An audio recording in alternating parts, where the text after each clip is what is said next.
మహావేద గ్రంథం నుండి జాగ్రత్తగా నేర్చుకునే ప్రయత్నం చేద్దాం. ఏంటిదంటే లెక్కల్లో దేవుడు, చిక్కుల్లో మానవుడు. ప్రియమైన దేవుని వాళ్ళరా, ప్రతిదానికి కూడా మానవ జీవితంలో లెక్కలనేవి ఉంటాయి. లెక్క లేకుండా ఏ పని చేయం, లెక్క చూసుకోకుండా ఏ కార్యము కూడా మనం తలంపు పెట్టం. బైబిల్ గ్రంథంలో కూడా ఈ లెక్కల గురించి మాట్లాడుతూ ఒక మంచి మాట వేద గ్రంథమందు రాయబడింది. లూకా సువార్త 14వ అధ్యాయం. లూకా సువార్త 14వ అధ్యాయము 28వ వచనాన్ని చదువుకుందామండి. మీలో ఎవడైనను ఒక ఇల్లు కట్టించాలి అనుకుంటే దానిని కొనసాగించుటకు కావలసినది అతని యొద్ద ఉన్నదో లేదో అని కూర్చుండి తగులబడి మొదట లెక్క చూచుకోడా అని రాశారు ఇక్కడ.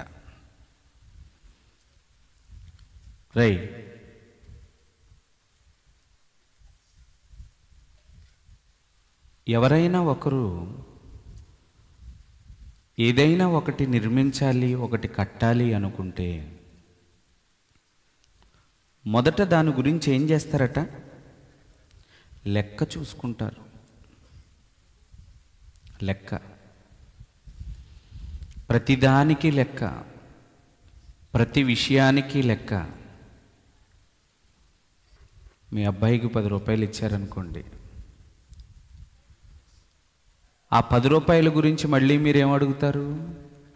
లెక్క అడుగుతారు. లెక్క చెప్పాలి మీకు.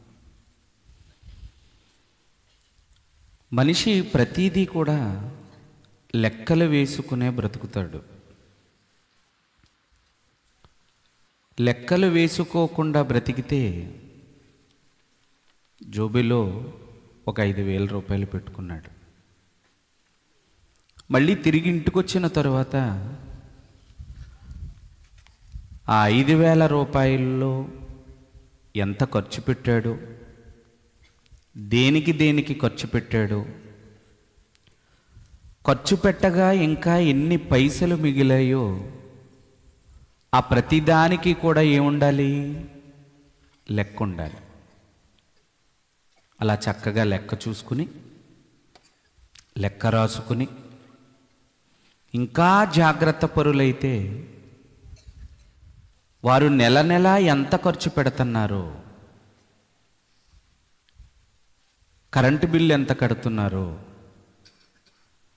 రేషన్కి ఎంత వాడుతున్నారో, పాల బిల్లు ఎంత వాడుతున్నారో ఒక పుస్తకమే రాసుకుంటారండి చాలామంది. ప్రతీదీ కూడా లెక్క. ఏంటండి ఇది అని అడిగామనుకోండి, దేనికైనా ఒక లెక్క ఉండాలి కదండి, లెక్క లేకపోతే బాగోదు కదండి అని ప్రతి విషయం, వారు ఖర్చు చేస్తున్న ప్రతీదీ కూడా లెక్క రాసుకుంటూ ఉంటారు.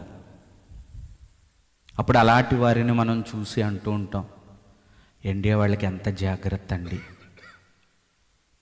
ఒక్క రూపాయి కూడా పాడు చేయరండి వాళ్ళు, డబ్బుల విషయంలో చాలా జాగ్రత్తగా ఉంటారండి. భార్య ఎన్ని డబ్బులు ఖర్చు చేసినా భర్తకు లెక్క చెబుతూ ఉంటుందండి. భర్త ఎన్ని డబ్బులు ఖర్చు చేసినా భార్యకు చెబుతూ ఉంటాడండి. వాళ్ళు చాలా జాగ్రత్తగా. ఏమండి, కొంతమంది ఉంటారు లెక్కపత్రం ఉండదు. ఎప్పుడు పంచదార అయిపోద్దో తెలియదు, ఎప్పుడు టీ పొడి అయిపోద్దో తెలియదు, ఎప్పుడు బియ్యం అయిపోతాయో తెలియదు, ఏం తెలియదు వాళ్ళకి పాపం. కొందరు అలా కాదు, అన్నీ లెక్క. మాకు నెలకి ఇంత గ్రాసరీ కావాలి, ఇంత కిరాణా కావాలి, మా మందులకి ఇంత ఖర్చు అవుతాయి, మేము బ్యాంకులో కట్టాల్సింది ఇంత ఉంటుంది. వచ్చిన ప్రతి దానిని కూడా మళ్ళీ బయటకు అలా పంపించేటప్పుడు ప్రతిదానికి కూడా ఒక లెక్క లెక్క లెక్క లెక్క లెక్క, ప్రతిదానికి లెక్క. నిజం, ఆ లెక్కలు ప్రతి వారికి అవసరం. లెక్క లేకపోతే జీవితంలో అభివృద్ధి చెందటం చాలా కష్టం. జీవితంలో ఉన్నత శిఖరాలను అధిరోహించటం కష్టం. గొప్పవారిగా ఉండాలి అంటే, ఉన్నత స్థితి వైపు అడుగులు వేయాలి అంటే ఖచ్చితంగా ప్రతి మనిషి కూడా లెక్కలతోనే జీవితాన్ని గడపాలి. ఒక విచిత్రమైన సంగతి బైబిల్లో దేవుడు రాశాడండి. సామెతల గ్రంథము 23వ అధ్యాయం, సామెతల గ్రంథం 23వ అధ్యాయం 7వ వచనాన్ని చదువుకుందాం. ప్రియమైన దేవుని పిల్లలారా, ఎలా ఉంటారంటేనటండి, సామెతల గ్రంథము 23వ అధ్యాయం 7వ వచనం, అట్టివాడు ఆంతర్యములో లెక్కలు చూచుకొనివాడు. ఆంతర్యములో ఏం చూసుకుంటారంట కొంతమంది? లెక్కలు. ఇక్కడున్న వ్యక్తి దేనికోసం లెక్కలు చూసుకుంటున్నాడు అనుకుంటున్నారు? 6వ వచనం చదువుకుంటే, ఎదుటి వాని మేలు వార్చలేని వానితో కలిసి భోజనము చేయకము, వాని రుచిగల పదార్థములను ఆశించకము. అట్టివాడు పైకి మాత్రం ఏమంటాడో తెలుసా? నిన్ను ఇంకో కొంచెం వేసుకో, ఇంకో కొంచెం తిను, ఇంకా తిను అంటాడట. అంటే ఇలాంటి వాళ్ళు కూడా ఉంటాయా? ఇంత పిసినిగొట్టు వాళ్ళు కూడా ఉంటారా? అయ్య బాబు, ఏంటి వేసుకోమన్నాను కదా అని మళ్ళీ వేసేసుకుంటున్నాడు, మళ్ళీ తినేస్తున్నాడు, ఏంటి మళ్ళీ ఇదంతా మాకు ఉంటుందా? లేకపోతే ఈడు వెళ్ళిన తర్వాత మళ్ళీ మా ఆవిడ వండాలా? ఆంతర్యములో లెక్కలు. మనిషిగా నీకు ప్రతిదీ లెక్క. ఆంతర్యములో కూడా నువ్వు లెక్కలేసేసుకుంటావు. మరి దేవుడు కూడా ఒక ఆయన ఉన్నాడు కదా, ఆయనకి కూడా కొన్ని లెక్కలుంటాయి కదా. ఆయన లెక్కల్లో నీ లెక్క తేల్చుకుంటాడు కదా. ఎందుకంటే నీకు జీవితాన్నిచ్చి, నీకు ఊపిరినిచ్చి, ఎవరికైనా ఒక 1000 రూపాయలు ఇచ్చి ఏవైనా తెమ్మని మరలా అతను నీకు లెక్క చెప్పాలి అని నువ్వు ఆశపడతావు కదా. నీది గనుక నీ కష్టాన్ని ఎదుటివాడు పట్టుకెళ్ళినప్పుడు తిరిగి మళ్ళీ నీకు సరైన రీతిలో జమ చెయ్యాలి. దాన్ని ఎలా నమ్మి అతని చేతిలో ఖర్చు చేయటానికి ఆ డబ్బులు పెట్టావో, తిరిగి ఖర్చు చేసిన తరువాత ఆ ఖర్చంతటికీ కూడా జమ లెక్క, తిరిగి లెక్క అప్పచెప్పాలి. అప్పుడు ఆ 1000 రూపాయలు ఇచ్చిన ఆయనకి నువ్వు చెబుతున్న లెక్క ఏమవ్వాలి? సరిపోవాలి. ఇక్కడ 1000 రూపాయలు, 10 రూపాయలు, 1,00,000 రూపాయలు, 2 లక్షలు కాదు. నీకు జీవితాన్ని ఇచ్చాడు. కిరాణా సరుకుల గురించో, బట్టల గురించో, ఆరోగ్యం గురించో, చీటీల గురించో, వీటి గురించి కాదు నిన్ను లెక్కలు అడగటం. ఇవన్నీ కూడా చాలామంది ఆడిటర్ని పెట్టుకుంటారట లెక్కలన్నీ రాయడానికి. గవర్నమెంట్కు కూడా కొంతమంది ఏం చెప్పాలో తెలుసా? లెక్కలు చెప్పాలి. నీకు వస్తున్న ప్రతి ఆదాయానికి, నువ్వు సంపాదిస్తున్న ప్రతి సంపాదనకు ప్రభుత్వానికి కూడా లెక్క చెప్పాలి నువ్వు. ఆఖరికి కరెంటు బిల్లుకు కూడా ప్రభుత్వానికి లెక్క చెప్పాలి. కరెంటు బిల్లు కూడా మీకు ఎక్కువ వచ్చేసింది అనుకోండి, ఒకవేళ మీ పిల్లలు పాఠశాలలో చదువుకుంటే మీకేం రాదు? రే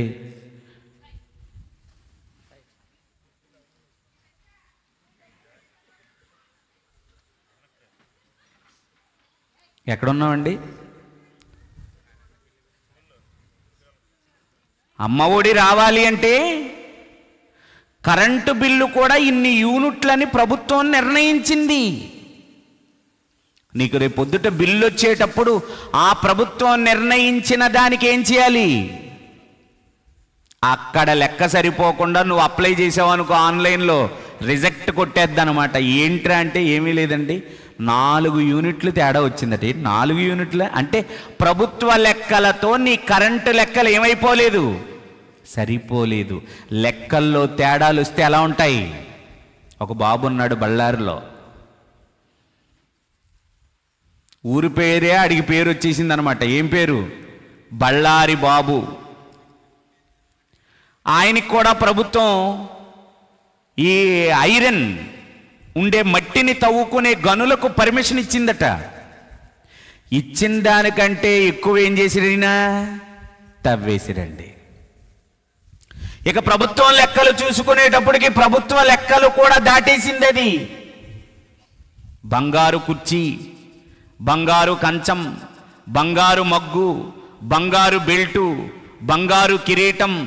అయ్యి బాబోయ్, విలాసవంతమైన జీవితం.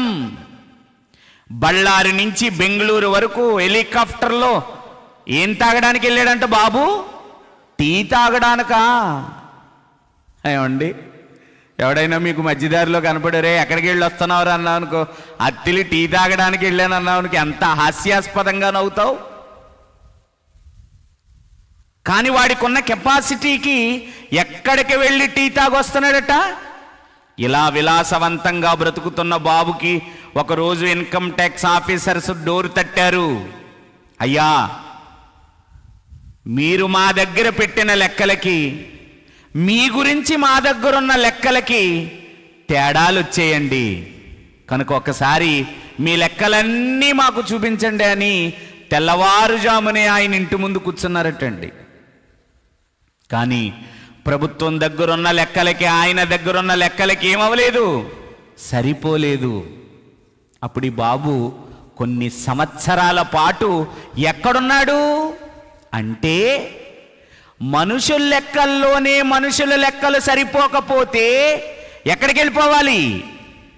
చిక్కుల్లో పడిపోవాలి, ఇబ్బందుల్లో పడిపోవాలి, కష్టాల్లో పడిపోవాలి. మరి దేవుడి దగ్గర కూడా నీకు సంబంధించిన లెక్కలున్నాయి. ఆయన లెక్కల మనిషి అని ఎంతమందికి తెలుసు, కానీ లెక్కల మాంత్రికురాలు తెలుసు మనకి. ఎవరావిడి? శకుంతలాదేవట. ఆవిడ లెక్కల ముందు కంప్యూటర్ కూడా ఏమవదు, సరిపోదు. ఆవిడకు పేరు పెట్టారు శకుంతలాదేవికి, లెక్కల మాంత్రికురాలు అని. మన నోట్లోంచి ఇంకా లెక్క పూర్తవ్వకుండానే ఆ లెక్కకి ఏమొచ్చేస్తుంది ఆవిడ దగ్గర నుంచి? లెక్కల మాంత్రికురాలికే దెమ్మ తిరిగిపోయే లెక్కిస్తాడనమాట. ఎవరో? అసలు లెక్కలు పుట్టిందే ఆయన వలన. కాలములు, సమయములు తండ్రి తన స్వాధీనం. కాలములను తెలుపుటకు, రోజులను తెలుపుటకు, దిన సంవత్సరములను తెలుపుటకు కాలాన్ని సృష్టించిన సృష్టికర్త ఎవరు? దేవుడు. ఆయన దగ్గర కూడా లెక్కలున్నాయి. ఆయన దగ్గర చాలా లెక్కలున్నాయి. ఎలాంటి లెక్కలు? కానీ ఆ లెక్కలలో, ఆయన దగ్గరున్న లెక్కలో నీ జీవితపు లెక్క సరిపోకపోతే చాలా తేడాలు వస్తాయండి. చూస్తారా?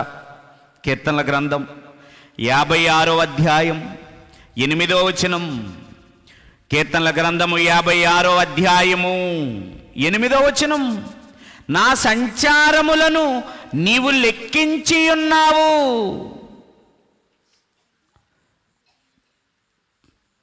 ఏంటి లెక్కెత్తున్నాడట? నా సంచారం అంటే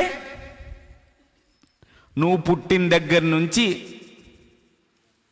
పెట్లో పెట్టేసే రోజు వరకు ఎక్కడెక్కడ తిరిగేశావో అవన్నీ కూడా ఎక్కడుంటాయట? నా సంచారములన్నీ నీవు లెక్కించి ఉన్నావు, నీకెందుకు దేవుడా లెక్క? నాకు కావాలి. నిన్ను పుట్టించిన వాడను నేను, నీకు జీవితాన్ని ఇచ్చిన వాడను నేను, నీకు ప్రాణం పోసిన వాడను నేను చాలా పట్టించుకుంటాను నిన్ను. నీ సంచారములన్నిటినీ కూడా నేనేం చేస్తాను? లెక్క. మనం చేసిన సంచారాల్లో దేవుడు లెక్కగట్టే ఎన్నున్నాయో లెక్కగట్టనివి ఎన్నున్నాయో కదా. ఏమండి, నువ్వు వెళ్ళిన ప్రతి చోటు కూడా లెక్కలలో పరిగణింపబడేదేనా? ఏమండి, పరిగణింపబడే చోటుకు వచ్చేటప్పటికి మన కంగారి. ఎక్కడ? పనికి వెళ్ళినప్పుడు కంగారు పడ్డు, ఉద్యోగానికి వెళ్ళినప్పుడు కంగారు పడ్డు, పెళ్ళికి వెళ్ళినప్పుడు కంగారు పడ్డు. కంగారు పడతారా? మరి ఎక్కడ కంగారు పడతాడు? ఒక్క దేవుడి దగ్గరే చాలా కంగారు. కానీ ఈయనంటాడు, నీ సంచారములన్నీ నేనేం చేస్తున్నాను? నేను లెక్క కడుతున్నాను. ఇంకా ఎంత బాగా చెప్తాడో తెలుసండి ఈయన. కీర్తనల గ్రంథము 139వ అధ్యాయము, కీర్తనల గ్రంథము 139వ అధ్యాయము మొదటి వచనం నుంచి చదువుకుందాం. ప్రియమైన దేవుని పిల్లలారా, కూర్చోండి. భయం లేదా మీకు? కీర్తనల గ్రంథము 139వ అధ్యాయం. యెహోవా, నీవు నన్ను పరిశోధించి లెక్కలు కడుతున్నావు. నేను కూర్చుండుట ఆయన లెక్కల్లో భాగం ఏంటట? నువ్వు ఎక్కడెక్కడ కూర్చున్నావు. నీ జీవితంలో కూర్చోవలసిన స్థానాలున్నాయి, నువ్వు అస్సలు కూర్చోకూడని స్థానాలు కూడా ఉన్నాయి. అపహాసకులు కూర్చుండు చోట అసలు మనకు మెయిన్ కావలసిన వాళ్ళే. హితోపదేశం చేసేవాడెవ్వడూ మనకు అక్కర్లేదు. ఎకిలి, అపహాస్యం, ఎదుటివాడిని కించపరచటం, ఎదుటివాడిని తక్కువగా మాట్లాడడం, ఈ ప్లేసులు ఎక్కడున్నాయో వెతుక్కుంటాం. అంతేనా కదా? నువ్వు కూర్చుండుట నాకు లెక్క. నేను లెక్క తేలుస్తాను. నా లెక్కలో నీ కూర్చోటం, నీ సంచారాలకు లెక్క. నువ్వెక్కడెక్కడ తిరిగావు, అవి ఎన్ని నువ్వు తిరిగిన వాటిలో ఎన్ని లెక్కకొచ్చాయి. బాగా వింటున్నారా? మిమ్మల్ని మసిపూసి మారేడుకాయ ఏం చేయటం లేదు. భవిష్యత్తులో మీరు ఎదుర్కోవలసిన సంఘటనలు ఇవన్నీ. దేవుణ్ణి దిట్టంగా ఆశీర్వదిస్తాడని చెప్పకూడదు నేను. అవన్నీ తర్వాత విషయాలు. అవన్నీ ఒకడు లోకం అంతా సంపాదించుకున్నాడట, చివరికి తన ప్రాణం ఏం ప్రయోజనం? ఎన్నో సంపాదిస్తావు లోకంలో, ఎంతో కూడగడతావు లోకంలో, ఎంతో పేరు సంపాదిస్తావు లోకంలో, ఎంతో వైభోగంగా బ్రతుకుతావు లోకంలో. కానీ నీ అసలు జీవితం అంతా ఎప్పుడుంటుందో తెలుసా? కన్ను మూసిన తరువాత. ఎందుకో తెలుసా? కన్ను ముయ్యగానే నీ లెక్కలు స్టార్ట్ అవుతాయి, నీ సంచారాలు స్టార్ట్ అవుతాయి. నువ్వెక్కడెక్కడ కూర్చున్నావో స్టార్ట్ అవుతుంది. ఆదివారం గుళ్ళో కూర్చున్నాను కదా అని సంబరపడకో. గుడి దాటొచ్చాక ఎన్ని చోట్ల కూర్చుంటున్నావు రోజు. నువ్వు కూర్చుండుట నాకు తెలియను, నీవు లేచుట నాకు తెలియను. నీ తలంపులు పుట్టక మునిపే నీ మనస్సు. ఎన్ని తలంపులండి బాబు, ఎవరికి తెలుస్తాయి? మీ మనసులో ఎన్నున్నాయి నాకేం తెలిస్తే? నా మనసులో ఎన్నున్నాయి మీకు తెలుస్తాయా?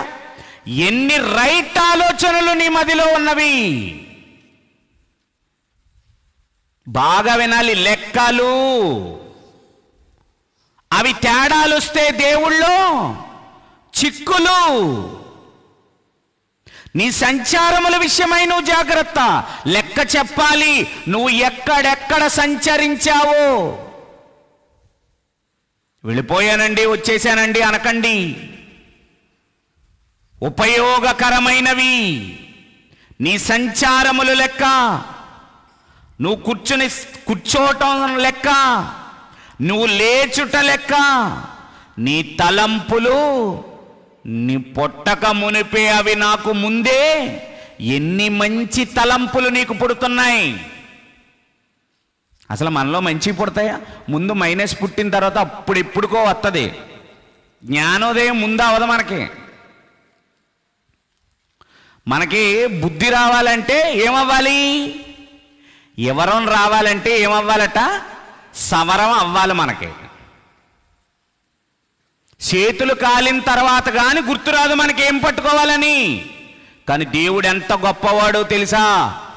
నాయనా, నీ చేతులు కాలాక కాదురా నీకు బుద్ధి రావటం, నీకు క్షవరమైన తరువాత కాదురా ఎవరం రావటం, నీవు చిక్కుల్లో పడకుండానే దేవుడు చెప్పాడు కదండి, నీ బాల్య దినములయందే ఆయాసకరమైన సంగతులు, ఇబ్బందికరమైన సంగతులు, ఇప్పుడు వీటి యందు నాకు సంతోషము లేదని చెప్పు. సంవత్సరములు ప్రసంగి 12:1 చెప్తాడు. అది 1-2 వచనాల్లో. అంటే దైవ గ్రంథం మనకేమి నేర్పిస్తుంది అంటే, మనం ఇబ్బందులు పాలైన తరువాత, లోకంలో సహజంగా మనిషి అనేవాడు ఇబ్బంది పడిన తరువాతే బుద్ధొస్తుంది మనిషికి. నష్టపోయిన తరువాతే మెలకు వస్తుంది మనిషికి. కష్టాలు పాలైన తరువాతే మనిషి చక్కని దారిని వెతుక్కుంటాడు. అయ్యో ఇలా చేశాను, ఇలా చెయ్యకూడదు అని. మహానుభావుడి ఉద్దేశం ఏంటో తెలుసా? నీకు ఆ పరిస్థితులు రాకుండానే నీ ఇంటిని చక్కబెట్టుకోవాలి అని, నీ జీవితాన్ని చక్కబెట్టుకోవాలి అని దేవుడు ముందస్తుగానే బైబిల్లో రాస్తున్న మాటలు ఇవన్నీ. నాయనా, నేను వీటన్నిటి విషయమై నీ మరణానంతరం నిన్ను లెక్కలు అడుగుతాను. నీ సంచారముల గురించి నేను లెక్క అడుగుతాను. నేను ఎక్కడెక్కడ తిరిగావు కొడుకా? ఎక్కడెక్కడికి వెళ్ళావు కూతురా? నా కోసం కదా నిన్ను నేను భూమి మీదకి పంపించింది. నీ సంచారాలన్నీ నా కోసమేనా? అయితే నువ్వు నా కోసమే తిరగాలని నేను రాశాను ఇక్కడ. కానీ నువ్వు నా కోసం తిరిగినవి లేవు. నీ సంచారాలు నా లెక్కల్లో తప్పులు వచ్చేసి. ఇప్పుడు మరి తప్పు వచ్చేస్తే ఇంకా చెప్తున్నాడండి కిందకి ఏమని? 3వ వచనం, నా పడకను నా నడకను నీవు పరిశీలన చెయ్యి. ఏమండి, ఎవరన్నా ఇలాగా? ఏమండి, మా ఆయన గారండి నీడవలే వెంటాడేస్తారండి అంటది ఒక ఆవిడ. ఆహా, అసలండి నన్నొక్క క్షణం వదలరండి మా ఆయన గారు. అలా అలా అట్టి పెట్టుకునే ఏం చేస్తారు? ఆహా, ఈ చదువు మీ ఆయన ఏ మూలనే సరిపోడు, మీ అమ్మ ఏ మూలనే సరిపోదు, మీ నాయన ఏ మూలనే సరిపోడు. నీ మీద ఆయన పెట్టిన ఫోకస్ ఎవరు చూస్తారు? ఉస్తిదే. మనం ఇంట్లోంచి బయటికి వెళ్ళేటప్పుడు భార్యని అంటాం, నువ్వేం చేస్తున్నావు అన్నీ నాకు బాగా తెలుసు అంట. ఉత్తిది ఏం తెలియదు. నిజం, మీరు గుండెల మీద చేసుకు చెప్పండి. స్కూల్కి వెళ్ళిన పిల్లల్ని, కాలేజీకి వెళ్ళిన పిల్లల్ని, నాకు అన్నీ తెలుస్తున్నాయి, నువ్వు ఇంటర్వ్యూల్లో ఏం చేస్తున్నావో ఏమన్నా తెలుసా? మనకి ముందస్తుగా మాట అనేస్తున్నాం అంతే. ఎవరిని? కానీ ఒక మహానుభావుడు ఉన్నాడు, దేవుడు. ఆయన ఎలా అంటాడట? నా నడకను నా పడకను నీవు పరిశీలన చేయుచున్నావు, నా చర్యలన్నిటినీ నీవు బాగుగా తెలుసుకొని ఉన్నావు. యెహోవా, మాట నా నాలుకకు రాక మునిపే అది నీకు పూర్తిగా తెలిసిపోయింది. అప్పుడప్పుడు కొన్ని మాటలు ఏదో చెప్దామని స్టార్ట్ చేస్తాం. అప్పుడు మనసు అనిపిస్తాను, బాబు ఈ మాట చెప్తే ఏమనుకుంటాడు అని చెప్పేసి ఏమంటాం? మింగేస్తాం అనమాట. మింగేస్తాం. నువ్వు మింగేస్తే మింగేస్తావు, మరి ఆయన మింగేస్తాడేటి? ఆయన కక్కించేస్తాడట. ఏమన్నాడండి? యెహోవా, మాట నా నాలుకకు రాకమునుపే అది నీకు పూర్తిగా తెలిసే ఉన్నది. అంటే మాటలు ఆయనకి తెలుసు, నడక ఆయనకి తెలుసు, పడక ఆయనకి తెలుసు, సంచారాలు ఆయనకి తెలుసు. ఇక ఆయనకి తెలియనిది అంటూ ఏముంది? ఇంకేమన్నాడో తెలుసండి ఆయన. మత్తయి సువార్త 10వ అధ్యాయం, మత్తయి సువార్త 10వ అధ్యాయము 30వ వచనం. మత్తయి సువార్త 10వ అధ్యాయము 30వ వచనం. మీ తల వెంట్రుకలన్నీ,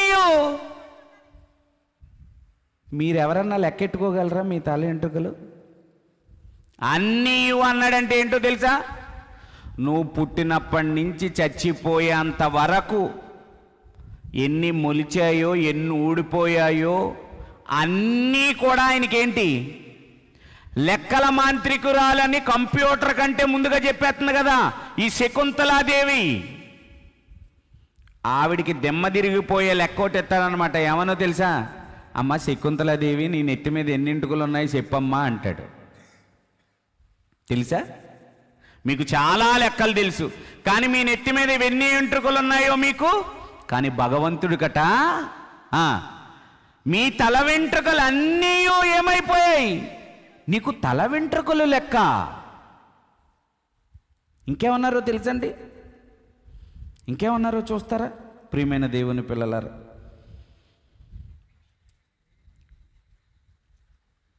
మత్తయి సువార్త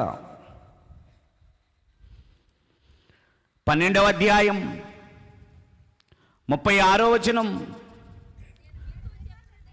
నేను మీతో చెప్పున్నదేమనగా, మనుష్యుడు పలుకు వ్యర్థమైన ప్రతి మాటను గూర్చి విమర్శ దినమున ఏం చెప్పాలట? లెక్కలు చెప్పాలా? మాటల గురించి లెక్క చెప్పాలా? నడక గురించి లెక్క చెప్పాలా? పడక గురించి లెక్క చెప్పాలా? ఆలోచనల గురించి లెక్క చెప్పాలా? సంచారముల గురించి లెక్క చెప్పాలా? చెప్పొద్దా? చెప్పాలి. ప్రతి దాని గురించి దేవుడికి లెక్క చెప్పాలి. దేవుడు చెప్పాడండి. ఇర్మియా గ్రంథం 2వ అధ్యాయం 32వ వచనం. ఇర్మియా గ్రంథము 2వ అధ్యాయము 32వ వచనం. కన్యక తన ఆభరణములను మరుచునా? పెండ్లి కుమారి తన వడ్డాణమును మరుచునా? నా ప్రజలు లెక్కలేనన్ని దినములు నన్నేం చేశారు?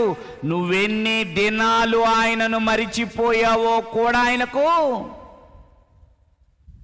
ఏంటండి బాబు ఆయన దగ్గరున్న లెక్కలు? అసలు దేవుడు ఇంత లెక్కల మాస్టర్ అని ఎవరైనా అనుకుంటున్నారా?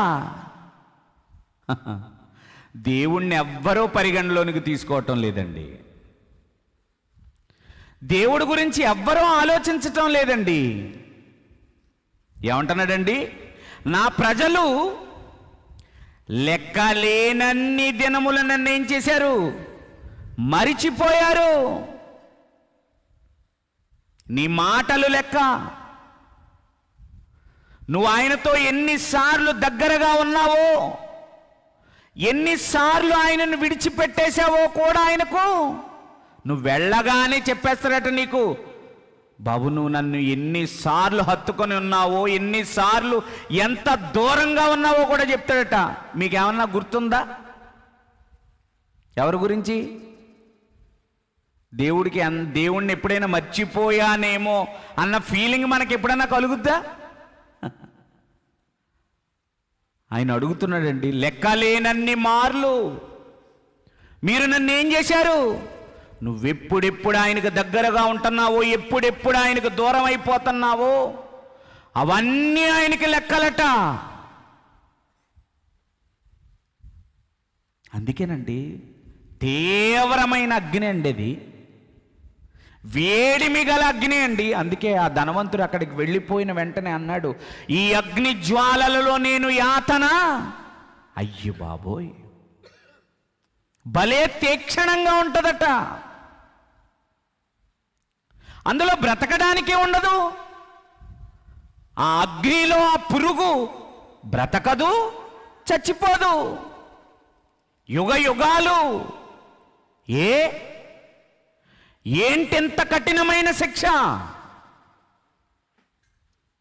ఆ నేరం చేసిన వాళ్ళందరినీ చూడండి.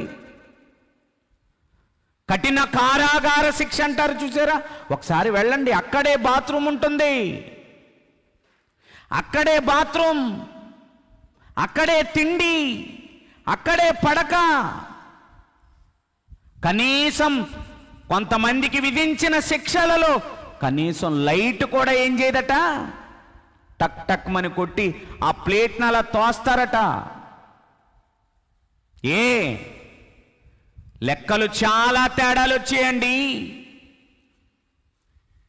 లెక్కల్లో చాలా తేడాలు వచ్చేయండి.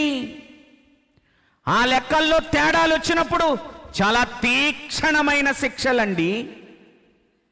ఈరోజు ఈ సర్వ మానవాళి కోసం దేవుడు సిద్ధపరిచిందేంటో తెలుసా? నరకం. లెక్కలు చూస్తాడు ప్రతి ఒక్కరిని, ప్రతి ఒక్కరి జీవితాన్ని లెక్క తేలుస్తాడు ఆయన. ఈ లెక్క తేలుస్తాడన్న సంగతి భక్తులుగా బ్రతికిన ప్రతి ఒక్కరికి తెలుసు. అందుకే చాలా జాగ్రత్తగా బ్రతికేరాళ్ళు. ఆయన బాబోయ్ మామూలోడు కాదండి. మాకివ్వబడిన ఈ 60-70 సంవత్సరాల ఈ జీవితాన్ని లెక్క తేలుస్తాడతను. యోబు గ్రంథం 14వ అధ్యాయం, యోబు గ్రంథం 14వ అధ్యాయము 16వ వచనం. యోబు గ్రంథము 14వ అధ్యాయము 16వ వచనం. అయితే ఇప్పుడు నీవు నా అడుగు జాడలను లెక్క పెట్టుచున్నావు. అడుగు జాడలను ఏం చేస్తున్నాడట? లెక్క పెడుతున్నాడటండి. ఎలా ఉన్నాడు? ఏం మాటలివి? ఆ మాటలు లెక్కలకు వచ్చేస్తాయి, నీ అడుగులు లెక్కలకు వచ్చేస్తాయి, నీ సంచారములు లెక్కలకు వచ్చేస్తాయి. నిన్నే కోశాన్న విడిచిపెట్టలేదు ఆయన. ఆయన దగ్గర నుంచి నువ్వు తప్పించుకునే ప్రసక్తి, ఆయన గణాంకముల నుండి నువ్వు దూరంగా వెళ్ళిపోయే పరిస్థితి అస్సలు నీకు లేదు. వేకువ రెక్కలు కట్టుకుని నువ్వెక్కడికి వెళ్తావో, ఆయనకి కనబడకుండా నువ్వెక్కడ దాక్కుంటావు అనుకుంటావో అక్కడ కూడా నీ ముందు, నీ వెనక, నీ పైన, నీ కింద ఆయన పూర్తిగా నిన్నేం చేశాడు? లెక్క చెప్పే తీరాలి ఆయనకి. నీకివ్వబడిన 60-70 సంవత్సరాల జీవితం నువ్వేంటి నేనేంటి? ప్రియమైన కుమారుడే లెక్క అప్పజెప్పి వెళ్ళాడు. ప్రియ కుమారుడే లెక్క చెప్పాడు. యోహాను సువార్త 17వ అధ్యాయము 4వ వచనం. యోహాను సువార్త 17వ అధ్యాయము 4వ వచనం. ప్రియమైన దేవుని పిల్లలారా, చేయుటకు నీవు నాకు ఇచ్చిన పనిని సంపూర్ణముగా నెరవేర్చి, ఏమండి లెక్క చెబుతున్నాడండి. చేయుటకు నీవు నాకు ఇచ్చిన పనిని. ఇదేంటిది? ఈ మాటలలో ఉన్న భావం ఏంటి? లెక్క. అయ్యా, నాకు 33.5 సంవత్సరాలు ఆయుష్కాలాన్ని ఇచ్చారు మహాప్రభు. ఆ 33.5 సంవత్సరాల ఆయుష్కాలములో నేనేమేమి చెయ్యాలని మీరు అనుకున్నారు? నేను ఎక్కడెక్కడ కూర్చోవాలని మీరు అనుకున్నారు? ఎక్కడెక్కడ సంచరించాలని మీరు అనుకున్నారు? నేనేమేమి మాట్లాడాలని మీరు అనుకున్నారు? నా తలంపులు కానీ, నా ఉద్దేశాలు కానీ, నా నడక కానీ, నా పడక కానీ అన్నిటినీ కూడా చేయుటకు నీవు నాకు ఇచ్చిన పని లెక్క చెప్పాలి. యేసు కంటే గొప్పవాడువా నువ్వు? యేసు కంటే గొప్పదానువా నువ్వు? యేసే తన జీవిత విషయమై ఆ పరలోకపు తండ్రికి, అయ్యా నాకు ఇది ఇచ్చారండి, దానిని నేనేం చేశానండి? సంపూర్ణము చేశానండి. నా జీవితంలో ఎక్కడ మీరు నాకు ఇచ్చిన సమయం, ఆయుష్కాలం, ఆరోగ్యం ఏది దుర్వినియోగం చెయ్యలేదండి. నువ్వు చెప్పొద్దా లెక్క? నేను చెప్పొద్దా లెక్క? భయం లేకుండా బ్రతుకుతున్నావేంటి? ఆడింది ఆటగా, పాడింది పాటగా బ్రతికేస్తుందండి మానవ సమాజంలో అండి. మనకున్న చిన్న భక్తి సరిపోదండి పరలోకానికి. మనకున్న ఈ పరిస్థితి సరిపోదండి పరలోకానికి. పరలోకపు దారిలో లైన్లో పెడితే ఒక అబ్రహామును పెట్టండి, ఒక హెబేలును పెట్టండి, ఒక ఇస్సాకును పెట్టండి, ఒక దావీదును పెట్టండి. ఆ వరుసలో నిన్ను నన్ను పెట్టుకుంటే ఎందుకు కొరగాని వారం అని అర్థం కావటం లేదా? అలా ఎవడో ఆలోచించట్లేదండి. నేను తోపు అంటున్నాడు అంతే. నేను ఇప్పటికే భయపడతాను, నేను ఇప్పటికే భయపడతాను. ఎందుకో తెలుసా? ఆ రేసులో ఉన్నది మామూలోళ్ళు మాత్రం. ఆ రేసు ఒకసారి మీరు పెట్టుకోండి. ఏదో పరలోకం అనగానే చిన్నది, అది మాకెందుకు రాదన్నంత ధీమాగా ఉంది క్రైస్తవ్యం. ఆ రేసులో ఉన్నోళ్ళు మామూలోళ్ళు కాదు.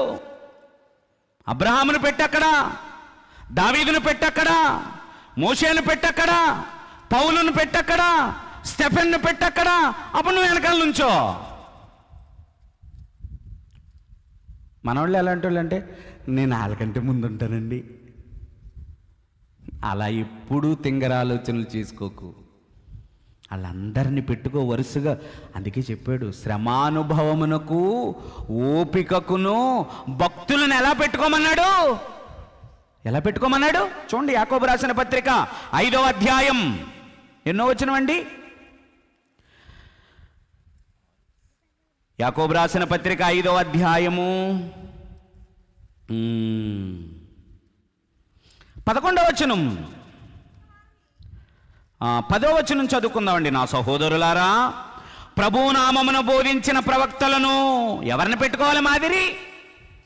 నువ్వెవరిని పెట్టుకుంటావు తెలుసా? అత్యంత పనికి మాలినోడు ఎవడున్నాడో అని చూస్తావు. నీ చెత్త భక్తి ఏంటో చెప్పనా నేను? దేవుడు ఎవరిని చూడమన్నాడో తెలుసా? అసలు పనికి మాలినోడిని ఎవరిని చూడొద్దు అన్నాడు. పనికొచ్చేవాడిని పెట్టుకోమన్నాడు. నీకు పనికి మాలినోడిని పెట్టుకుంటేనే నువ్వు హైలైట్ అవుతావు మరి, అంతే కదా? నాకంటే దరిద్రుడు ఎవడున్నాడో ఆయన చూసుకుంటేనే నాకు 2 కొమ్మలు వస్తాయి. నాకంటే టాప్ మోస్ట్ వాడిని చూసుకుంటే నాకు సిగ్గు వద్దాయి.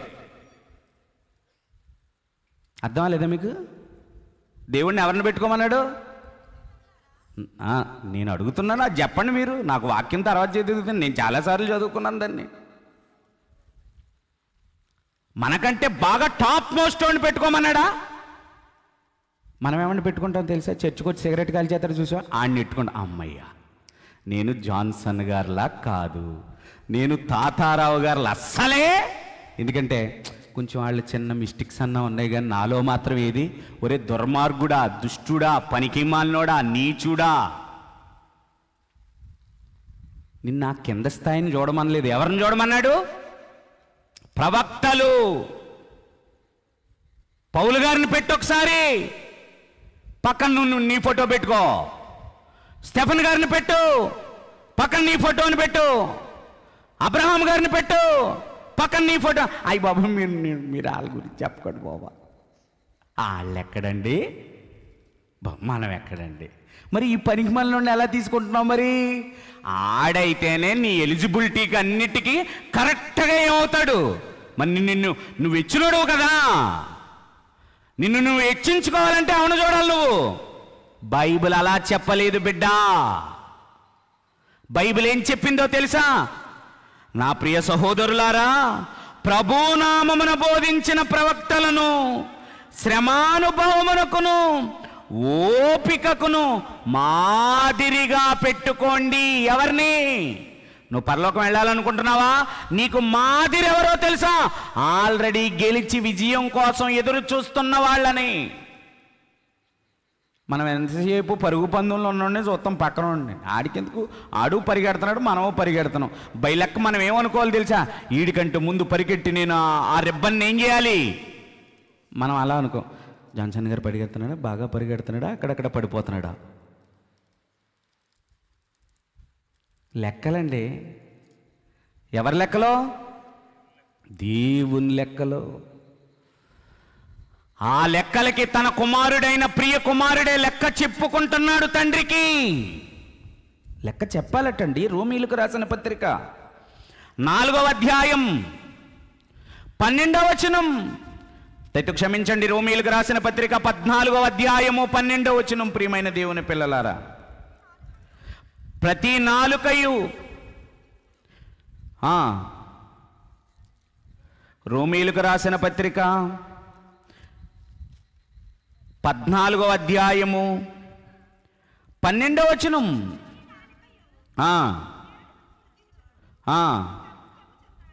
అని చెప్పుచున్నాడు. గనుక మనలో ప్రతివాడును తన్ను గురించి దేవునికి లెక్క అప్పగింపవలెను. ఇక్కడున్న మీరందరూ కూడా దేవుడికి ఏం చేయాలి? మీరు అలా నేర్చుకోలేదు. ఆదివారం గుడికి వెళ్ళడం మాత్రమే నేర్చుకున్నారు. గుడికి వెళుతున్న నువ్వు లెక్క చెప్పాలి. మళ్ళీ చదువుకోండి, ఏమంది? మనలో ప్రతివాడును తన్ను గురించి దేవునికి లెక్క చెప్పాలి. ఏం చెప్తావు? ఆదివారం, సోమవారం నుంచి శనివారం వరకు ఏం చేసేనని చెప్తావు? ఆదివారం అయినా ఏం చేసేనని చెప్తావు? ఎన్ని పాటలు పాడిస్తేనో వచ్చి కూర్చున్నారు మీరు. అయ్యో బాబోయ్, మనం వచ్చేటప్పటికి పాటలు పాడేస్తున్నారు బాబు అని భయం ఏమన్నా ఉందా? ఆ భయం ఏమి ఉండదు. ఇప్పుడు స్టార్ట్ అయిపోయింది, 10 అయిపోయింది కదా. ఏంటి స్టార్టింగ్? రేపొద్దున పనిలోకి వెళ్ళాలి బాబా, వదులుతులేదు ఇంకా మా 5-6 బోధ. లోపల పైకంటే తన్నేస్తారు కదా, లోపలేంటి? మా 5-6 బోధ. ఇవి వదలడు పట్టాను అసలు. కొండెక్కి కూర్చుంటే ఎన్ని రోజులు ప్రసంగం అంట? మళ్ళీ మధ్యలో ఏమి లేదు. ఎవడన్నా తెచ్చుకుని అక్కడ ఆయన చెప్తుంటుండగా తినేత్తమే తప్ప పంక్తులు పంక్తులుగా కూర్చోవటమేం లేదు. నిజం, అక్కడ రాయబడింది అదే. 3వ రోజు ముగింపు సభ అయిపోయిన తర్వాత అప్పుడు అంటున్నాడంటే ఏమని? అయ్య బాబోయ్, 3 రోజులు అయిపోయింది పేతురు, యోహాను, మరి వీళ్ళకి ఏమన్నా పెట్టి పంపిస్తే బాగుంటుందేమో. నేను ఇంకో అరగంట ఎక్కువ చెప్పాను అనుకో, మా సూర్యబాబు వస్తాడు అనమాట వెనక్కి. టైం అయిపోతుందండి, అన్నం తినాలి కదండి వెళ్ళం. నిజమండి. ఇక్కడ పరిస్థితి ఎలా ఉంటుంది? 3 రోజుల తర్వాత ఏటట? అప్పుడు ఏమొచ్చినట్ట తీరిగ్గాను 5 రొట్లు 2 చేపలంట. అప్పుడు వాళ్ళు అన్నారు, ఒకళ్ళు మొక్కళ్ళు ఒకళ్ళు చూసుకుంటున్నారంట, ఉందా ఎంతమందిరా పేతురా? మనం అలా మాట్లాడుకోం. మనం ఏమన్నా పెద్ద వస్తాదులు అనుకుంటారేంటి? పొరపాటు నాలంటోండి. తమ్ముడు అవన్నీ ఉన్నాయా? 5 రొట్లు ఉన్నాయా? 2 చేపలు ఉన్నాయి కదా, కూర్చోమని అందరినీ.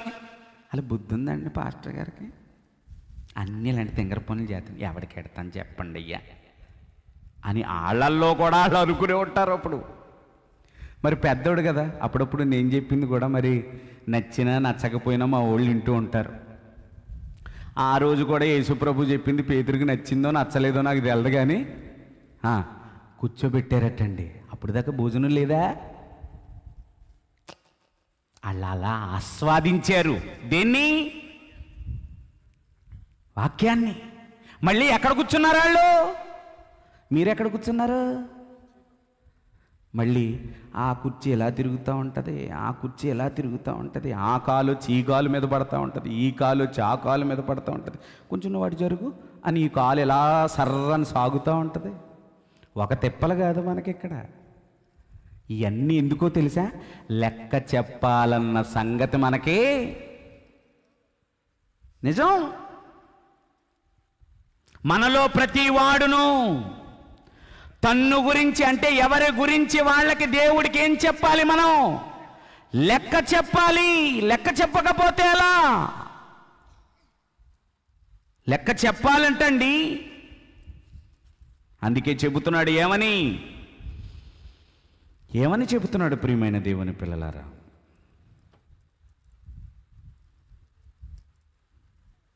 యెషయా గ్రంథం 28వ అధ్యాయం 17వ వచనం. యెషయా గ్రంథము 28వ అధ్యాయము 17వ వచనం. నేను న్యాయమును కొలనూలుగాను నీతిని మట్టపు గుండుగాను పెట్టెదను. మట్టపు గుండు అంటే తెలుసా మీకు? తోకం ఎవరి దగ్గర ఉంటుంది? ఇది తాపి మేస్త్రి దగ్గర. ఇటుక మీద ఇటుక కడతా ఉంటాడు. మొదటి వరుస, రెండో వరుస, మూడో వరుస, నాలుగో వరుస, ఐదో వరుస, ఆఖరికి పైకెక్కినప్పుడు కూడా ప్రతి వరుసకే కూడా బద్దెడతాడు, మూలమట్టం పెడతాడు. మరీ ముఖ్యంగా ఏం పెడతాడు? మట్టపు గుండు, ఆ తూకం పెడతాడు అనమాట.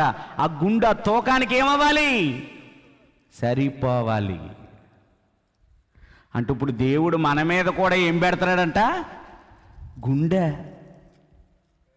ఏమండి? మళ్ళీ చదవండి. కావున నేను న్యాయమును కొలనూలుగాను నీతిని మట్టపు గుండుగాను పెట్టెదను. మట్టపు గుండు, తూకం, కొలత, లెక్క. దిక్కడ గొడవ, ఏదో ఆరాధిద్దామంటే వచ్చామండి. అయ్యో 4 దీవెనలు ఎత్తాడంటే వచ్చామండి. యేసు రక్తంలో బాప్తిజం తీసుకుంటే పాపాలన్నీ కడుక్కుంటాయని వచ్చామండి. ఇది ఎక్కడ గొడవండి బాబు? దీనికోసం అయినోళ్ళని వదిలేశాం, పలానది వదిలేశాం, ఇన్ని వదిలేశాం. మహానుభావుడి దగ్గరికి వస్తే మళ్ళీ మాకేమేస్తాడు? మట్టపు గుండా. మరి కాదా? వేస్తాడు ఆయన. ఇంకేమన్నారండి? మట్టపు గుండు. గుండంటే ఏంటి? త్రాసు, తూకం, కొలత, లెక్క. ఓ పాస్టర్ గారు విజయవాడలో ట్రైన్ ఎక్కాడంట. పాస్టర్ గారు విజయవాడలో ట్రైన్ ఎక్కగానే ఆయన ఎదురుగుండా ఉన్న సీట్లో నున్నగా గుండు కొట్టించుకున్న ఫ్యామిలీ కనపడుతుందంట. అప్పుడు వాళ్ళు మాట్లాడుకుంటుంటే పాస్టర్ గారికి అనిపిస్తుందట, వీళ్ళు క్రైస్తవులు అని. అప్పుడు ఉండబట్టలేక, అమ్మ వందనాలండి అన్నాడు. వాళ్ళు కూడా తిరిగి వందనాలు చెప్పారట. అమ్మ ఈ గుండ్ల సంగతి ఏంటమ్మా అన్నాడట ఆయన. ఏమన్నాడండి? ఈ గుళ్ళు ఏంటమ్మా అన్నాడట. పాస్టర్ గారు గుండ్లు అనకండి అలాగా, ఈ దేవుడికి బాగా ఇష్టం అండి. నాకు మొత్తం ఎగిరిపోయింది, అదే కనపడుతుంది ఆ కెమెరాలో. పోనీ ఏమన్నా చేయిద్దామంటే బాగోదని చేయించట్లేదంతే. ఏమండి? దేవుడు బైబిల్లో గుండు అన్నాడు కదండి. ఏం గుండు? ఏమన్నాడండి? మట్టపు గుండు అన్నాడు కదండి. అంటే గుండంటే ఏంటి? గుణదల గుండె. మట్టపు గుండు అన్నాడు ఆయన. వీడికి ఏ మొక్క కనపడింది? ఒక ఆవిడ చర్చికి వచ్చి నిద్ర అవుతుందంట. అలాగా నిద్రపోతుంటే ఈయన బల్ల మీద ఎలా చేసి ఒక గట్టిగా దెబ్బ కొట్టి, అట్లు చేయని ఎడల పాపము కలుగును అన్నాడంట. ఆ ముందు చెప్పింది అంతా వినలేదు ఈవిడి. అట్లు అన్న మొక్క ఒకటే ఇంటికి వెళ్ళగానే మినపప్పు బియ్యం నానబెట్టేసి సోమవారం పొద్దున్నే ఒక దొంతర అట్లు వేసుకుని వచ్చేసి, అయ్యగారు ప్రార్థన చేయండి నా కోసం అన్నాడు. ఈ అట్లేంటి, ప్రార్థన ఏంటి, గొడవ ఏంటి అన్నాడు. అయ్యగారు అదేంటండి అయ్యగారు మీరు మర్చిపోతే ఎలాగండి, నిన్న వాక్యం చెప్తూ బల్లగుద్ది మరి ఏమన్నారు మీరు? అట్లు చేయని ఎడల పాపము కలుగును అన్నారు కదా. అందుకే పాపం ఎందుకురా బాబు అని అట్లు అట్టుకొచ్చి చేయనండి. నిజమండి, అలాగే అర్థం అవుతున్నాయండి. వాక్యాలన్నీ కూడా మనుషులకు ఎలా అర్థం అవుతున్నాయి? పైనే దేవుని సంగతులను మనుషులు ఎలా చూస్తున్నారట? పై పైనే మనోనేత్రాలు వెలిగింపబడడం లేదు. సరి అయిన గుండు అన్నాడు. సరి అయిన గుండు అంటే ఏంటి? తూకం, లెక్క. సామెతల గ్రంథం 11వ అధ్యాయం 1వ వచనం.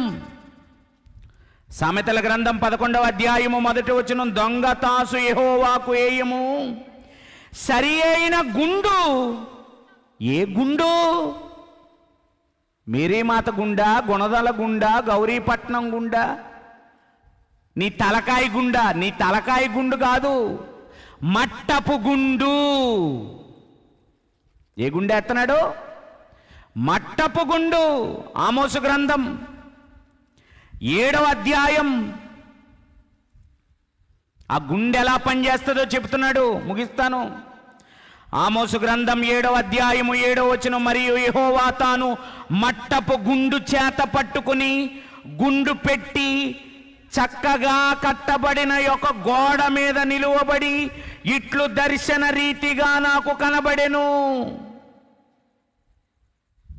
కనబడి, యెహోవా, ఆమోసు, నీకు కనబడుచున్నదేమని అడుగగా, మట్టపు గుండు కనబడుచున్నదని నేనంటిని. అప్పుడు యెహోవా సెలవిచ్చినదేమనగా, నా జనులకు ఇశ్రాయేలీల మధ్యను మట్టపు గుండు వేయబోచున్నాను. ఏమేస్తున్నాడు మన మీద? గుండు. ఈ 60-70 సంవత్సరాల జీవితాన్ని నువ్వు ఎలా బ్రతికావో, ఏం చేశావో వాటన్నిటినీ లెక్క తేల్చడానికి మన మీద ఏం వేయబోతున్నాడట? దేవుడు ఎప్పుడు ఏ కాలములో ఎవ్వరిని విడిచిపెట్టలేదు. దేవుడు ఎవ్వరిని విడిచిపెట్టలేదండి. ఆయా కాలాలలో అందరి మీద ఆయన గుండు ప్రయోగించాడు. ఆ లెక్కకు తేడాలు వచ్చినప్పుడు ఆడి ఎంతటి వాడైనా వాడికి శిక్ష విధించక మానలేదండి ఆయన.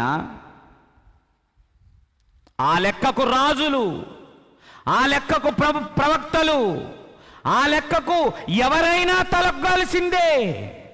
అందులో గొప్పవాడని, ధనవంతుడని, విద్యావంతుడని, పేదవాడని అలాంటి తారతమ్యాలేమి ఆయన దగ్గర లేవు. ప్రియమైన దేవుని పిల్లలారా చెబుతున్నాడు.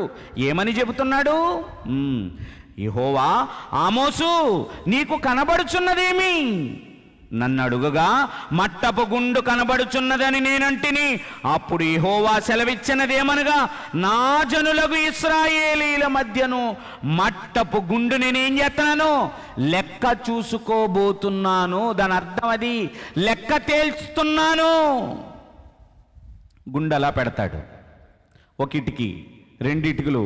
అప్పుడు ఏది పెట్టి సరి చేస్తాడు? బద్ద. ఆ బద్దతో ఏం చేస్తాడు? మళ్ళీ మూలమట్టం పెడతాడు, మళ్ళీ గుండు పెడతాడు. మళ్ళీ అక్కడ సున్నం తక్కువైందా, ఇటుక పెద్దదైపోయిందా, ఇటుక బయటికి వెళ్ళిపోయిందా? లెక్క. అది చక్కగా కట్టబడాలి అంటే దాని మీద మట్టపు గుండు పెట్టక తప్పదు. తూకం పెట్టలేదు అనుకోండి, గోడ ఎలా ఉంటుంది? ఎలా ఉంటుంది? వంకర అయిపోద్ది అన్నమాట. అలాగ వంకర లేకుండా నిదానంగా కావాలి అంటే దేవుడు మట్టపు గుండు వేయబోతున్నాడు. వేశాడా? ఎక్కడైనా ఆయన గుండు వేశాడా? ఎవరి మీదైనా ఆయన గుండు ప్రయోగించాడా? దానియేలు గ్రంథం 5వ అధ్యాయము, దానియేలు గ్రంథము 5వ అధ్యాయము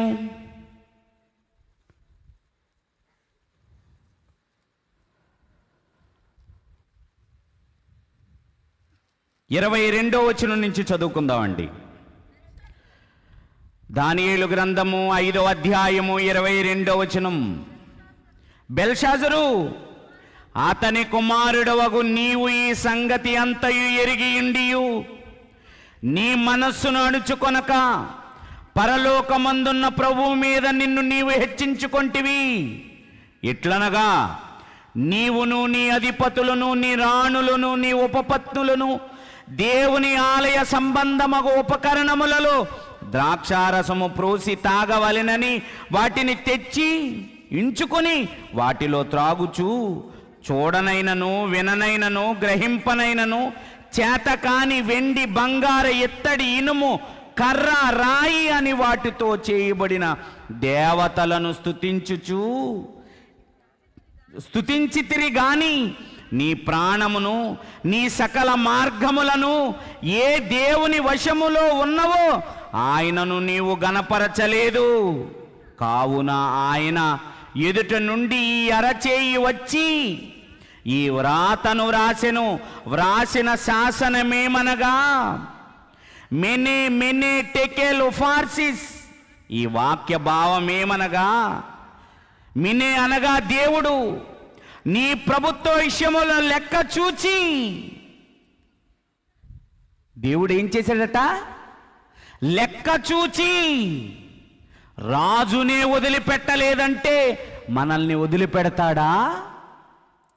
మనల్ని లెక్క చూడడా? మనల్ని లెక్క అడగడా? ఎలా అనుకుంటున్నారండి? లెక్క అడగరని. ఆ లెక్క చూచి ముగించెను. టెకేలనగా ఆయన నిన్ను త్రాసులో తోచగా నీవు తక్కువగా కనబడితివి. నీవు తూకానికి రాలేదు, కొలతకు సరిపోలేదు, లెక్కకు సరి సమానంగా రాలేదు. కనుక ఆయన తక్కిళ్ళలో నుంచి ఏం చేశాం? నిన్ను పడేశాడు కిందకి. ఫెరేస్ అనగా నీ రాజ్యమును నీ యొద్ద నుండి విభాగింపబడి మాదీయులకును పారసీకులకును ఇయ్యబడిను. బెల్షాజరు ఆజ్ఞయిగా. ఏమండి అంటే ఈ బెల్షాజర్ని దేవుడు ఏం చూశాడు? లెక్క చూశాడు. ఆ లెక్కల్లో ఏమొచ్చాయి? తేడాలు వచ్చాయండి. లెక్క సరిపోలేదట. దేవుడు త్రాసుకి తగినంత బరువు ఆయన రాలేదు. బెల్షాజర్నే విడిచిపెట్టలేదండి, రాజులనే విడిచిపెట్టలేదండి. అందుకే అపోస్తలుడైన పౌలు చెబుతున్నాడండి, ఇందాక మనం చదువుకున్న రోమీయులకు రాసిన పత్రిక 11:12లో మనలో ప్రతి వాడును తన్ను గురించి దేవునికి ఏం చెప్పాలి? బెల్షాజర్కి లెక్క చెప్పాలన్న సంగతి తెలీదు. తన ప్రభుత్వం గురించి ఆలోచించుకున్నాడు, తన రాజ్యం గురించి ఆలోచించుకున్నాడే తప్ప ఆ రాజ్యాన్ని, ఆ ప్రభుత్వాన్ని, ఆ జీవితాన్ని ఇచ్చింది దేవుడని ఆయనకు లెక్క చెప్పాలన్న సంగతి బెల్షాజర్కి తెలియకుండా పోయింది. గనుక ఆ దేవుని లెక్కల్లో బెల్షాజరు లెక్క ఏమైపోయింది? తప్పిపోయిందండి. కానీ ఒక భక్తుడు ఏమని కోరుతున్నాడో తెలుసా? యోబు గ్రంథం ప్రియమైన దేవుని పిల్లలారా, యోబు గ్రంథము 31వ అధ్యాయం 7వ వచనం. న్యాయమైన త్రాసులో ఆయన నన్ను తూచునుగాక. ఏ త్రాసు? లెక్క. అప్పుడప్పుడు కొట్టుకడితే ఖర్జూర పండు దగ్గరికి వెళితే ఎక్కువ మోసాలు అక్కడే జరుగుతూ ఉంటాయి అన్నమాట. ఒక 500 గ్రాములు రాయ దలసరగా ఉంటుంది, బొద్దుగా. ఒక రాయి ఎలా ఉంటుంది? పలసగా ఉంటుంది. ముందు మన కళ్ళు ఎక్కడుంటాయి?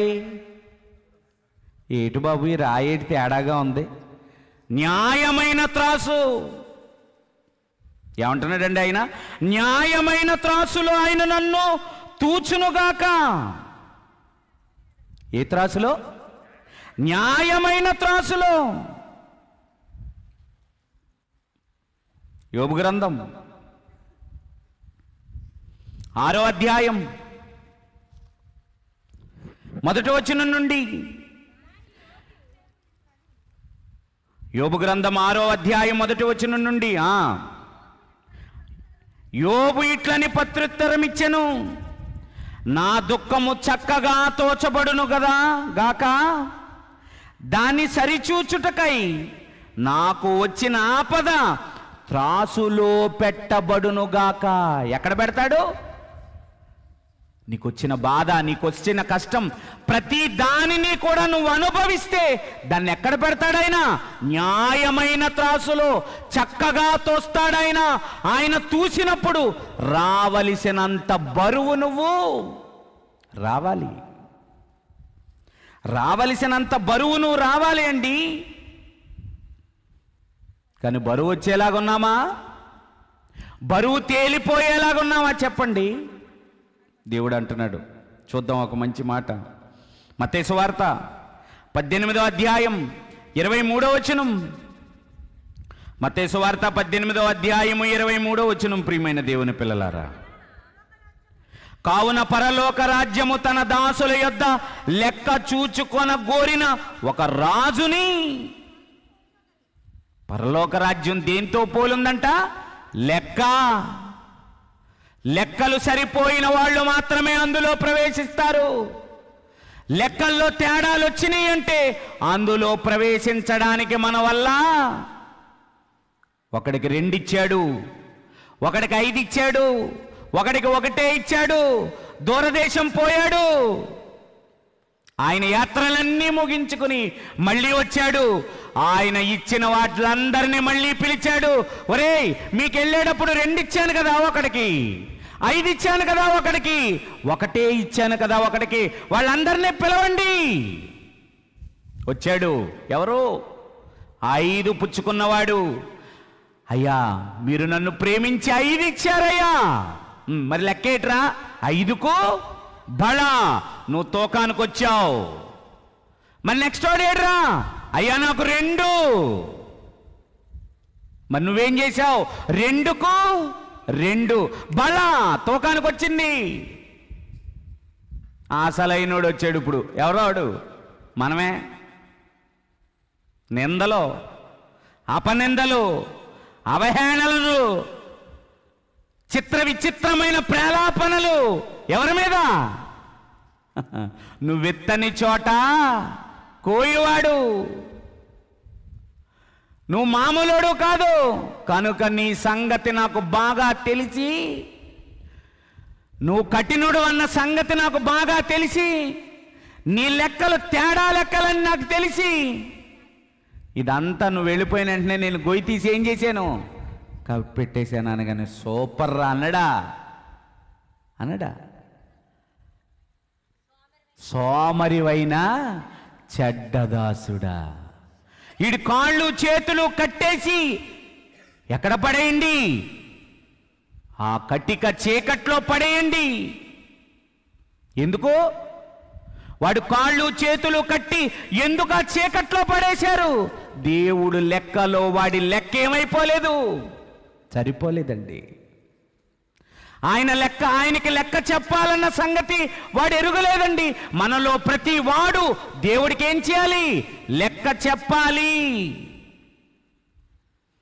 నువ్వు పీల్స్తున్న గాలి ఆయనది, నువ్వు అనుభవిస్తున్న సూర్యరశ్మి ఆయనది, నువ్వు త్రాగుతున్న నీళ్లు ఆయనవి, నువ్వు అనుభవిస్తున్న నేల సారం ఆయనది కాదని మీరు ఎవరైనా చెప్పగలరా? కాలాలు ఆయనవి, ఋతువులు ఆయనవి. ఈరోజు మనిషిగా ప్రతి ఒక్కడు అనుభవిస్తున్న ప్రతీది కూడా ఎవరిది? దేవునిదే. అనుభవిస్తున్నందుకు అనుభవించిన ప్రతి దాని గురించి నీ పరలోకపు తండ్రికి నువ్వు లెక్క చెప్పాలి. నీ శరీరం గురించి లెక్క చెప్పాలి, నీ అవయవాల గురించి లెక్క చెప్పాలి, నీ నోటి మాటల గురించి లెక్క చెప్పాలి, నీ ప్రయాణాల గురించి లెక్క చెప్పాలి, నీ ఆలోచనల గురించి లెక్క చెప్పాలి. నువ్వు లెక్క చెప్పవలదన్నదేది లేదు. అన్నిటికీ దేవుడికి లెక్క. మరి ఆ లెక్కలు ఎలా సిద్ధం చేస్తున్నావు చెప్పు? నువ్వు దేవుడి కోసం ఎలా లెక్కలు సిద్ధం చేస్తున్నావు? ఏం చెబుదాం అనుకుంటున్నావు? అందుకే అన్నాడు మత్తయి సువార్త 25వ అధ్యాయం, మత్తయి సువార్త 25వ అధ్యాయము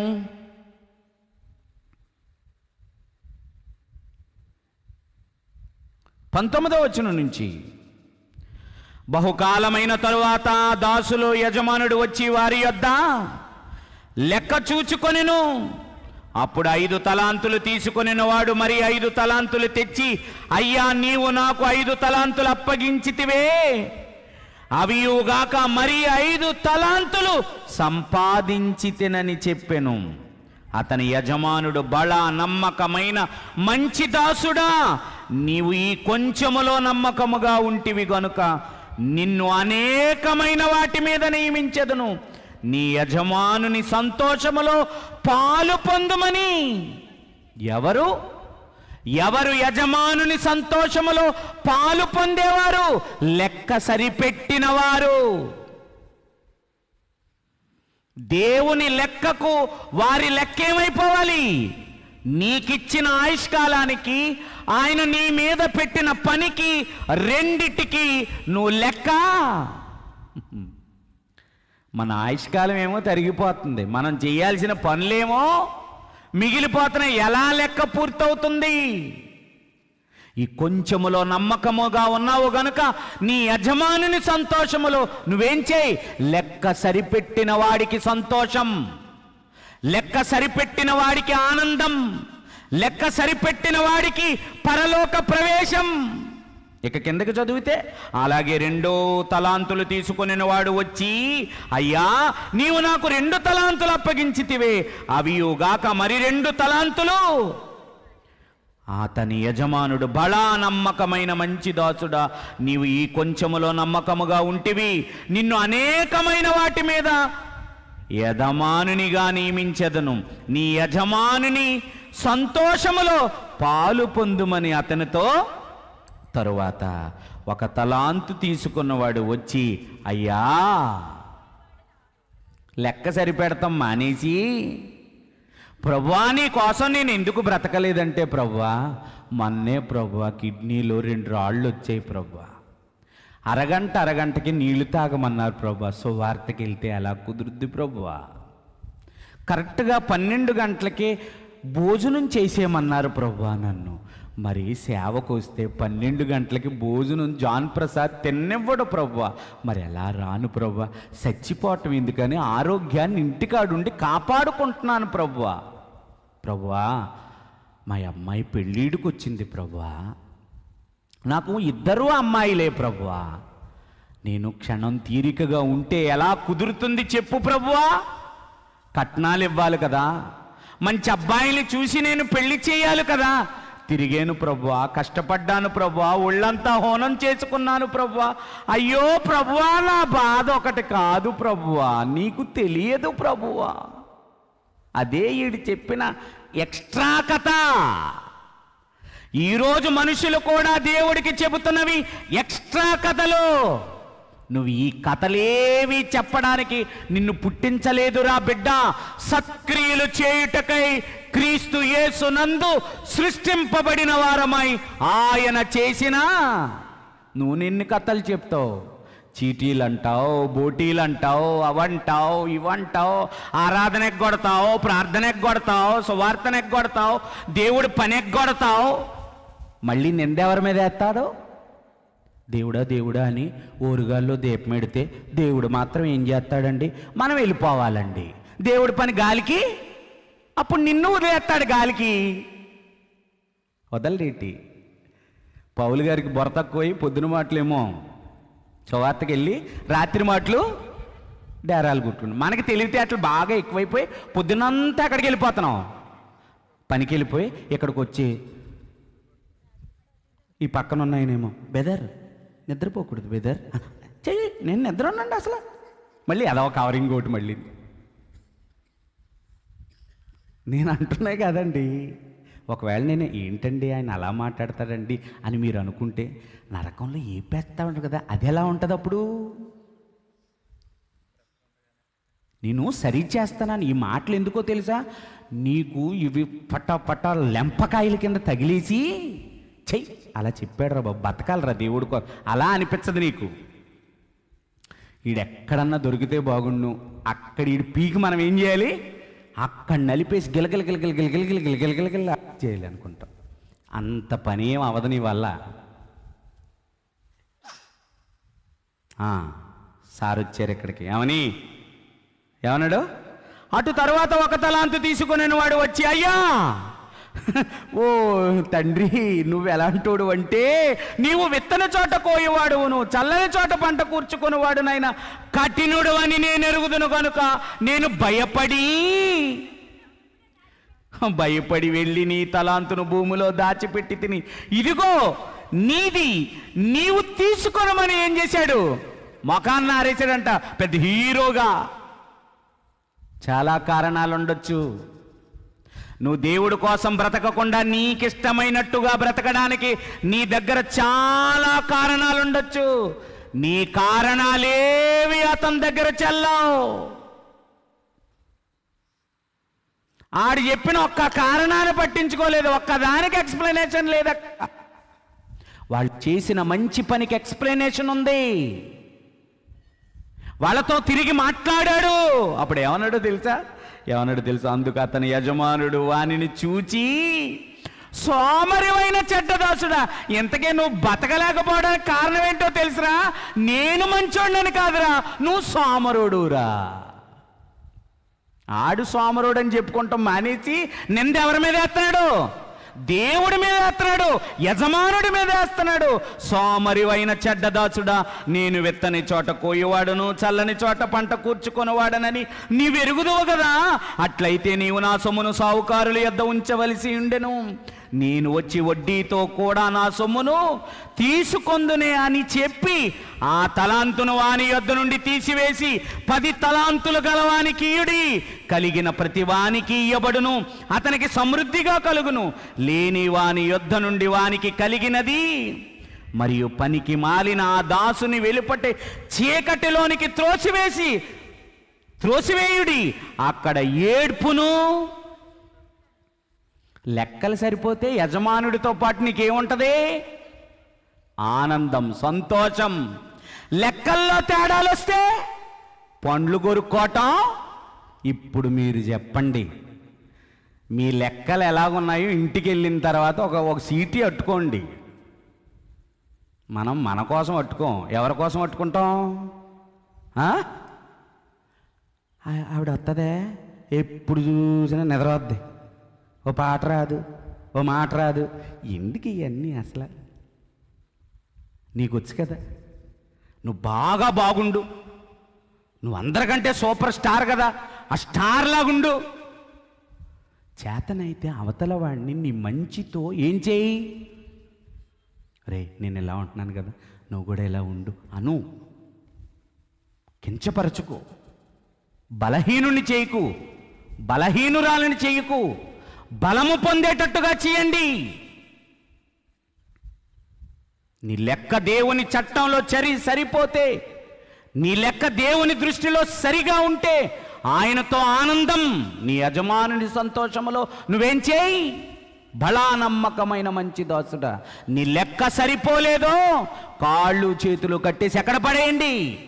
లెక్కల్లో తేడాలు వస్తే చిక్కులు. లోకంలో కూడా లెక్కల్లో తేడాలు వస్తే ఏంటి? చిక్కులు. వద్దు, మీరెవరో చిక్కుల్లో పడకండి. మీకు దేవుడిచ్చిన జీవితాన్ని దేవుని కోసమే అంకితం చేసేయండి, దేవుని కోసమే వాడండి, ఆయన పని కోసమే బ్రతకండి. లోకమునైనా లోకములో ఉన్న వాటినైనా ఏం చేయకండి? ప్రేమించండి. కానీ ఎవరికంటే ఎక్కువ ప్రేమించకుండా తెలుసా? మీ భార్యను ప్రేమించండి, కానీ దేవుడి కంటే ఎక్కువ ప్రేమించకండి. మీ బిడ్డలను ప్రేమించండి, దేవుడి కంటే ఎక్కువ ప్రేమించకండి. మీ ఉద్యోగాన్ని ప్రేమించండి, కానీ దేవుడి కంటే ఎక్కువ దేనిని ప్రేమించకండి.